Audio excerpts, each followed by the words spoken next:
Hi, and welcome to For Real Life. I'm Jochem. This podcast is intended to use biblical truth for real life issues. The Bible talks about many of life's questions, struggles, hopes, and fears. It's a book that was written many years ago, but is definitely applicable to the here and now. It's not just stories and theories, it's for real life.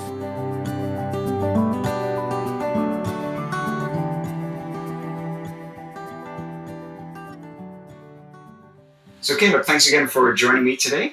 Hi, Jochem. We're continuing the theme of the existence of God, and we're going to look into the first topic that you have looked at as a proof of the existence of God, which is science. How is it that you think science supports the existence of God?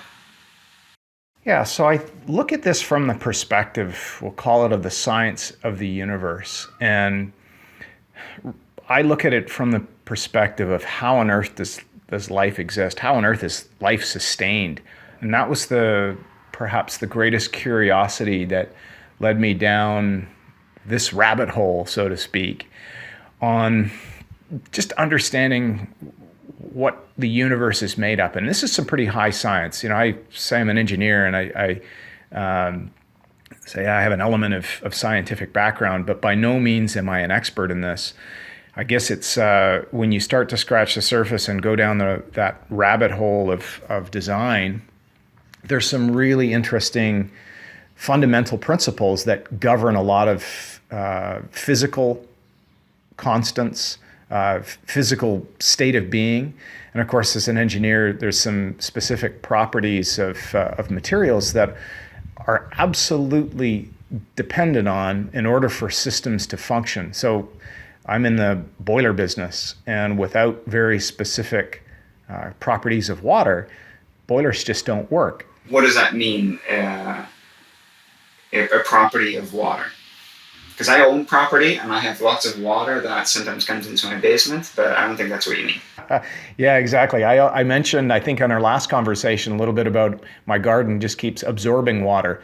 But specifically what I'm talking about is really the physical makeup of H2O. And it's a fascinating naturally existing substance on the face of the planet. It actually is one of the keys to sustaining life. And this is a really tangible example of the order of the universe. So for example, there's a bunch of physical constants that determine the structure, the actual physical makeup of the matter of the planet and of the universe. Things like gravitational constants. There's a epsilon as an example, which is a measure of nuclear efficiency.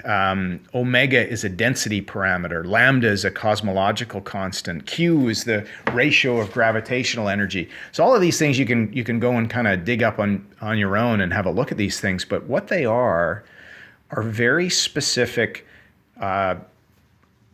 constants that are applied to formulas that actually determine the state of matter and the state of matter as it relates to other matter. And without these very specific constants, the universe either expands rapidly or collapses upon itself, and various things like this that are really fascinating. So all of these things kind of maybe seems a bit, ooh, that's high science. However, you can start to look at them, and it's really fascinating to see these consistent constants that govern the relationships of matter. And one of them is water. So if I'm understanding you correctly, some of the properties or the state of the property would be then ice, just liquid water as we would drink it, or evaporated water. Are those Yeah, exactly, Jochem. So if you look at the properties of water, I mean, it's all around us. Here in Canada, we're blessed with a plethora of water. If you've ever been to the Middle East, there's very little water, and it's perhaps in some situations the most valuable resource that a lot of countries have. But you know what water is, right? It's an inorganic compound. Generally speaking, it's tasteless and odorless. And I know both you and I, Jochem, have lived in the city of Cambridge, Ontario, and we know that sometimes the water in the city of Cambridge isn't exactly tasteless and odorless. But generally speaking, water has really no taste. It doesn't have a smell. It's a solvent. But it's really the only substance on Earth that exists kind of simultaneously as a solid, a liquid, and a gas. And one of the neatest things about water is if you look at its PVT diagram, which is the relationship of pressure, volume, and temperature, at different pressures, volumes, and temperatures, substances take on certain forms. So you mentioned gas, liquid, and solid. So why is this so remarkable with water? Well, most substances in their solid form are more dense than they are in liquid form, and more dense, of course, than in a gaseous form. So it goes, the most dense form of a compound is typically a solid, it's less dense as a liquid, and it's the least dense in gaseous form. Well, what's remarkable about water is it's actually more dense as a liquid than as a solid. And it's one of very, very few naturally occurring substances on this planet that have this particular characteristic. And why is that important? Well, when you have a glass of water and put some ice cubes in it, those ice cubes float to the top. Okay, great. That's interesting. It makes for a delicious, refreshing glass of water. But why it's important? In cold climates, as you know, the surface of a lake freezes.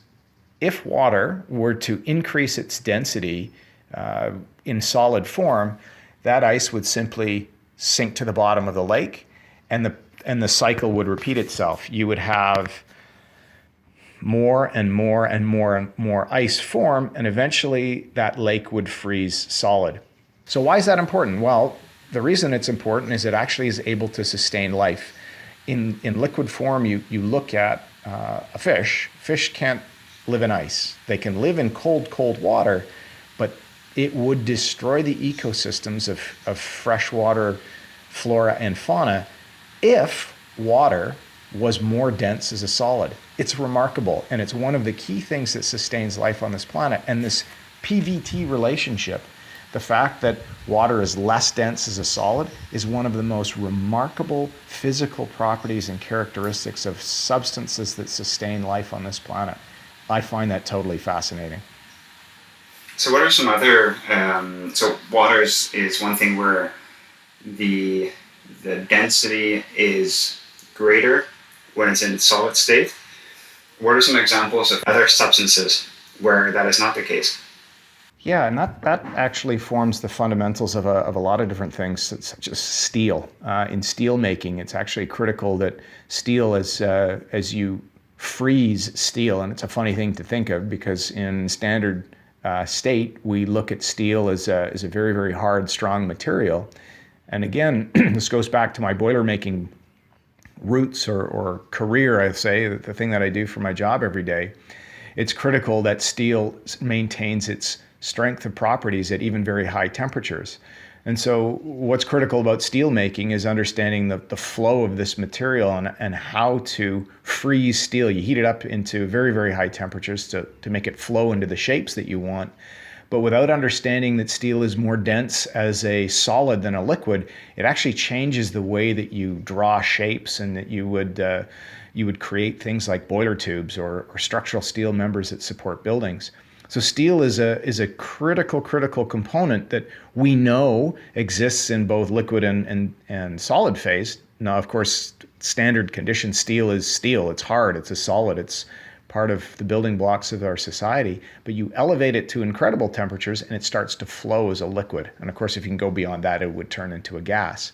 But this is an example of a material that is critical for us as a society to use, but also to understand its properties so that you can form it into different shapes, that you can do all sorts of fascinating things, such as make a boiler with a nice boiler tube in it that allows you to change water from liquid to gaseous phase and use the energy in that steam. So there's an example of a material that we as humans are able to manipulate by heating up incredibly to turn it into a liquid, to form it into a shape as a solid, to then use that as a tool for our society to keep the culture going, to keep our society running. Steel is an amazing alloy. I think specifically with regards to water is that our our lives depend on it. No question. Not just for us. I mean, we need water to survive, but you may, I think, mentioned this earlier as well. How if it didn't have those properties, or at least if the way the different phases of that property were different, that would destroy entire ecosystems after one winter, essentially. Yep. Life wouldn't exist on the planet, for sure, Jochem. And that's, I think, the most remarkable thing about that substance is without water, and without water in the way that it exists, life would not exist on this planet. Yeah, and so I guess the way that we as humans depend on it, and the way that our whole ecosystem depends on that exact makeup of water, seems too perfect to be coincidental. Is that what you would say it proves to you, that there's an existence of creation? Absolutely. For such a critical element on this planet to have such an unusual natural characteristic, to me says, wow, without this substance, life wouldn't exist. There's got to be something to this. Yeah. It's a hot day here. I can foresee myself staring at my glass of water with ice cubes today, and people looking weird at me, but it's a risk I'm willing to take. Thanks so much for taking the time on this, Caleb. I think that was helpful. And it's a good start into it's a 3-part series into looking for proof, for evidence of the existence of the Creator. So thanks again. We're going to talk about archaeology next, so I'm looking forward to speaking with you again. All right, Jochem, take care. Talk to you later.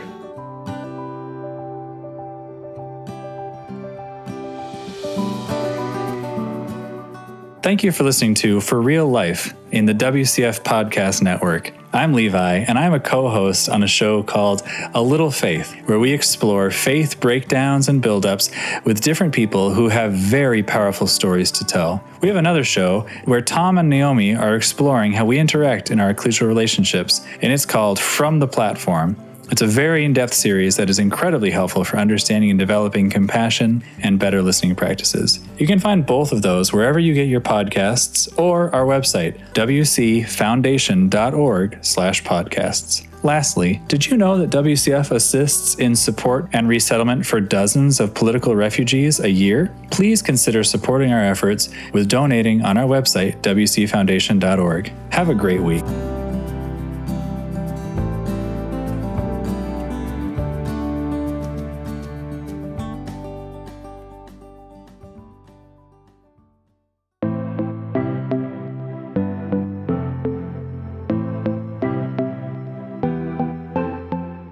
How can you grow faith throughout your whole life? WCF's Faith Launch program is designed to help you answer that huge question as you embark on your own life journey. The answer matters because the true measure of our life is faith, learning to set aside our instincts and to trust God and His Son. You develop this faith in the decisions you make, the relationships you form, and the trials you encounter.